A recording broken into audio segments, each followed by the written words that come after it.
Hey, I'm Tara Love Perry. Thank you for joining me. This is Food for Your Soul. So, what am I going to share today? Unicorns. I'm going to tell you the story of when I saw a unicorn when I was 19 years old. And the reason I'm going to tell you this story today is because I was at an event over the weekend. And a dear friend of mine, Una Moodling, who's a poetess and MC, I told her this story a number of years ago. And she came back to me and she said, Tara, you know what? I've told this story to loads of people and I really want you to share it again because I think it really helps people. So I'm like, okay, I don't know quite how that's going to help you, but I've got some inklings, so I'm just going to share it with you anyway. Unicorns are not all just pink fluff and rainbows and the cute cartoony things that we see everywhere these days. I'm so happy that they are everywhere. It makes me so happy. They're really fun. However, there's much more to unicorns than just, you know, the way that the media is portraying them at the moment. And so the first time I saw a unicorn, I was visiting a friend in the Pyrenees. I needed time out. That was my first year in university. I was kind of like just getting kind of choked with everything. I went up to the Pyrenees to visit this friend who'd been living up there for quite some time. And this is on the French side in an area called Massat, and it's super, super beautiful. So about an hour's walk from the nearest village, right up on the mountain. I mean, it's like steep slopes covered in forest. He'd built this kind of little house thing that he was living in. And after a number of weeks of being there, you know, I was really comfortable with being in the forest. And one night I was just out there brushing my teeth outside his little hut, brushing my teeth in the dark, surrounded by the trees on the side of this mountain. And I hadn't, you know, no extraordinary day, hadn't taken anything or eaten any substances, hadn't smoked anything, and was just, you know, enjoying brushing my teeth. And because of the slope of the mountain, so just a few feet ahead of me was actually quite much higher than where I was standing. And suddenly this light appeared.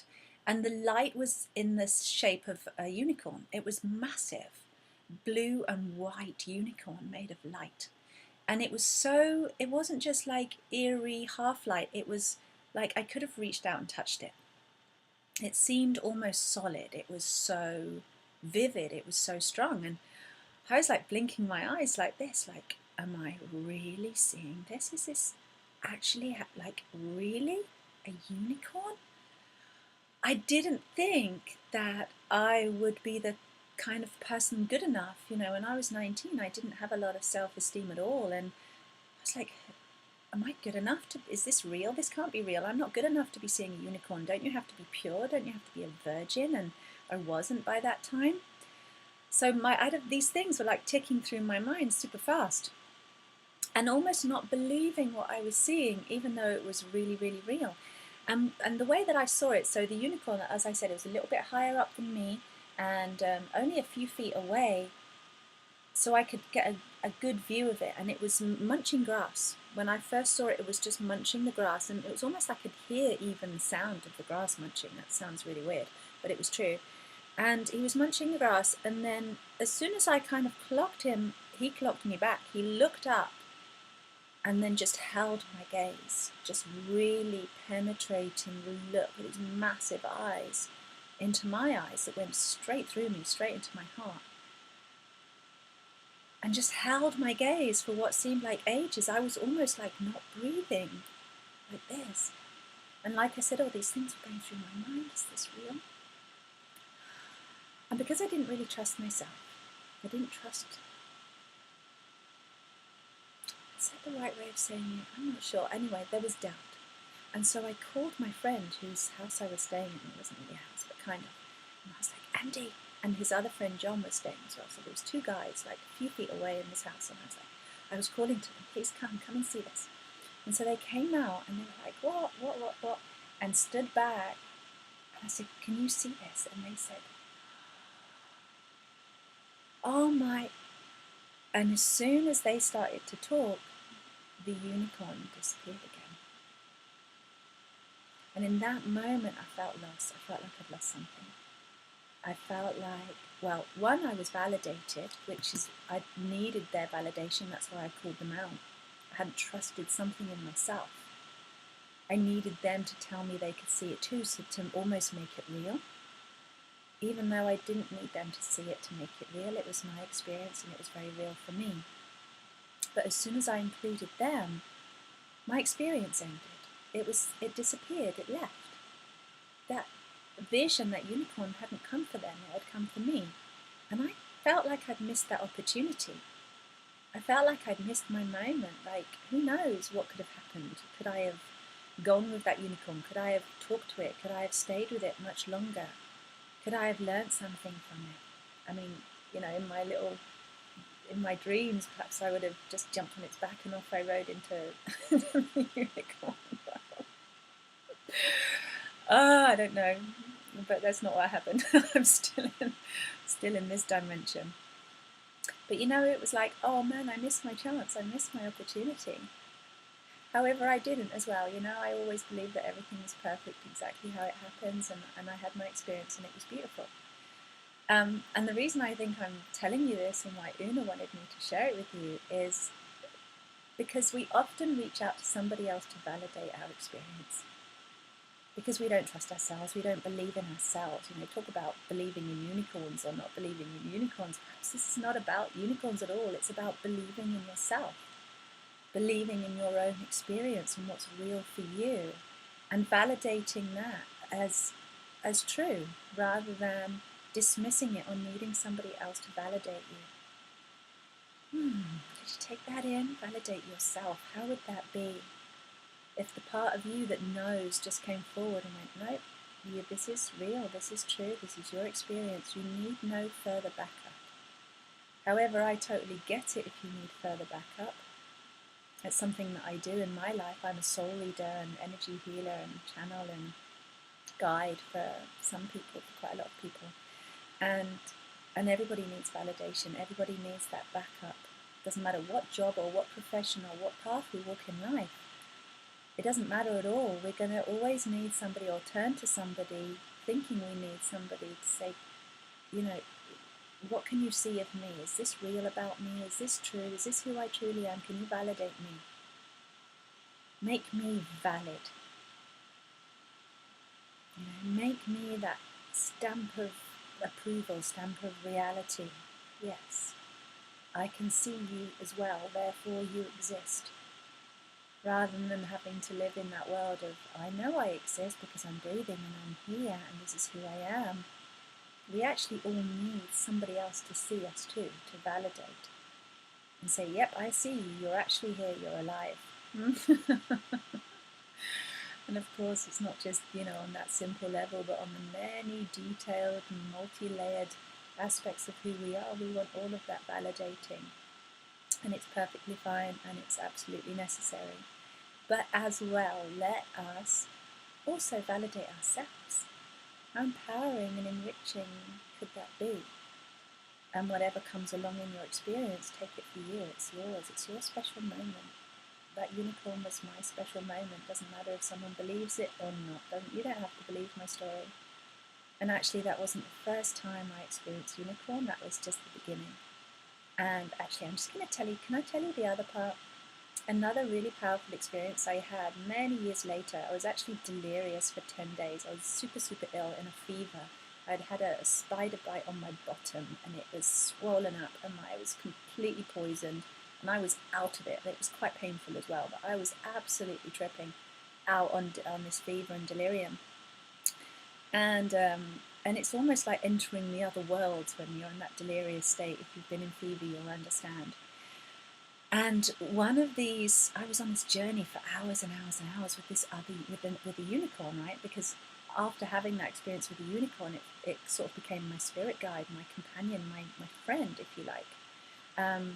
And so another time when I was in this fever, this unicorn was really present with me, really strong, and it was like we had this journey, and the unicorn was teaching me about unicorn energy, and it was showing me that it was like I was riding on a unicorn, right? So I was dreaming or something, but I'm riding on the back of this unicorn, and its four hoofs were just absolutely so powerfully grounding and anchoring into the earth as it ran. And you know how a horse runs? It's like all four legs, that beautiful thundering sound.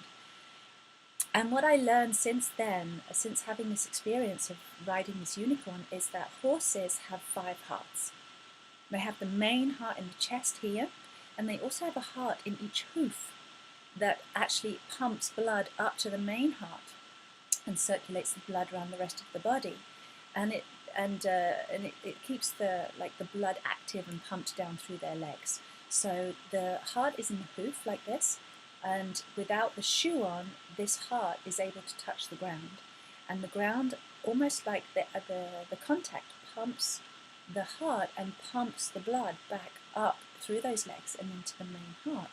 So you can imagine, you know, these 4 legs of this unicorn with these 4 hearts in the hoofs, each one pumping blood up to that main heart, that main source of power, driving this creature forward. It was a really beautiful feeling. And the unicorn was telling me that these 4 hooves are like how we experience the 4 directions. And not just north, south, east and west on a compass, but those directions in our lives: forwards, the future, past, backwards, left and right, mum, dad, masculine, feminine, left brain, right brain, you know, the different sides of ourselves, our duality, our shadow and our, you know, and our light. And how those 4, and the 4 elements as well, grounding into the earth of this reality, the fire, the air, the water, and the metal, all grounding then into that 5th element, so that all elements are present. And it's like, and yeah, so that was the message. It was like the presence of all aspects of one being. We're all in synchronicity, we're all in harmony, we're all fully balanced, like the 4 corners of a square. Most stable shape there is. Represents stability, represents earth and groundedness. And this is what the unicorn was really representing, was actually earthed, grounded, stable, strong energy, really empowered, like the horse, really empowering. But so empowering that, so grounded that the energy going down into the earth would almost give that sense of lift off, so that when I'm riding this unicorn, we weren't just thundering down the down energy into the ground, but then lifting up and almost flying through the air, like a big leap, like this, and grounding and then lifting back up and flying.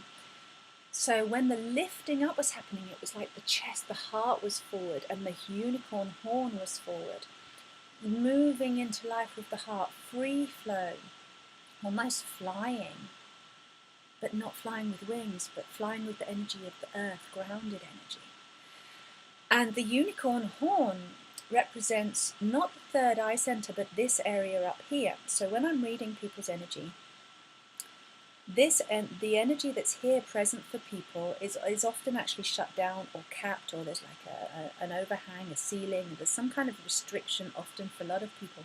But this energy, when it's open, is really that higher ability to see. Not just seeing what's right in front of me, what's obvious, what's clear in my conscious mind, which is the 3rd eye here, but also seeing from almost like the projected, what's really forward, what's really on the horizon, what's the direction I'm heading in, even if I can't see the direction I'm heading in. You know, like when you set out on a journey in a car, you can't see the place you're going to end up in, but you get a sense of it on the horizon. It's kind of that way, and you start off hopefully in that way, in that direction, so that you get there. You don't want to say, well, I'm going to this city over here, and then you start the car going that direction. That's not going to work, is it? You have to point in that direction. You get a sense of it on the horizon. You have an understanding, a heading where that is. And so the unicorn's horn really represents that higher intention. It's more than intention. It's a forward knowing, a forward projection, a forward seeing of that's where I'm going, even if I can't immediately see it. This is more powerful than an intention. It's like intention with knowing. It's a grounded, anchored intention with this bit of magic mixed in of, I don't know how I'm going to get there. I don't know how many roads and rivers and canyons I'm going to have to cross. I don't know who I'm going to meet on this journey. It's going to be magical. Things are going to unfold in the unexpected way. There's going to be surprises and wonderful things that's out of my control, that I'm not manipulating, that I'm letting go to. And I'm just, with that power of this super conscious intention, seeing that place on the horizon with that knowing in the heart. This is where they work together. In my heart, I know the truth of my life purpose. In my heart, I know the truth of my life destiny. I might not be able to see it. I might not always believe in it. Sometimes I might miss it completely and get totally lost and think I'm off track. No, but that unicorn is, I know where I'm going.